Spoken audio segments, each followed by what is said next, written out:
చదువు నేర్పాల్సిన ఉపాధ్యాయులే కామాంధులుగా మారి రాక్షసులుగా ప్రవర్తించిన సంఘటన ఒడిశాలో చోటు చేసుకుంది.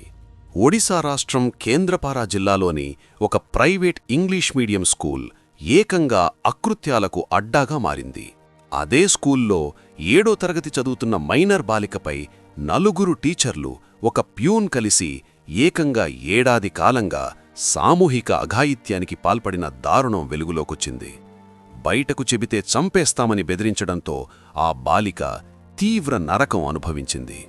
అత్యంత విస్తుగొలిపే విషయమేమిటంటే, ఈ ఘోరం గురించి స్కూల్లో ఉన్న ఓ మహిళా టీచర్తో సహా ఇతర సిబ్బందికి తెలిసినా వాళ్లు నిందితులకే సహకరించారు అనే ఆరోపణలున్నాయి. బాధితురాలి తల్లిదండ్రులు స్కూల్ యాజమాన్యానికి ఫిర్యాదు చేసినా వాళ్లు కనీసం పట్టించుకోలేదనే విమర్శలు సైతం వినిపిస్తున్నాయి. చివరికి చైల్డ్ వెల్ఫేర్ కమిటీ ద్వారా విషయం బయటకు రావడంతో కేంద్రపారా జిల్లా ఎస్పీ సిద్ధార్థ్ కటారియా నేతృత్వంలో పోలీసులు రంగంలోకి దిగారు. పోక్సో చట్టం కింద 5 నిందితులను అరెస్టు చేసి దర్యాప్తు చేస్తున్నారు.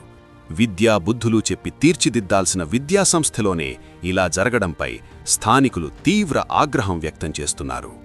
మరిన్ని వార్తలు, సమాచారం కోసం ఫాలో అవ్వండి లోకల్ వైబ్స్.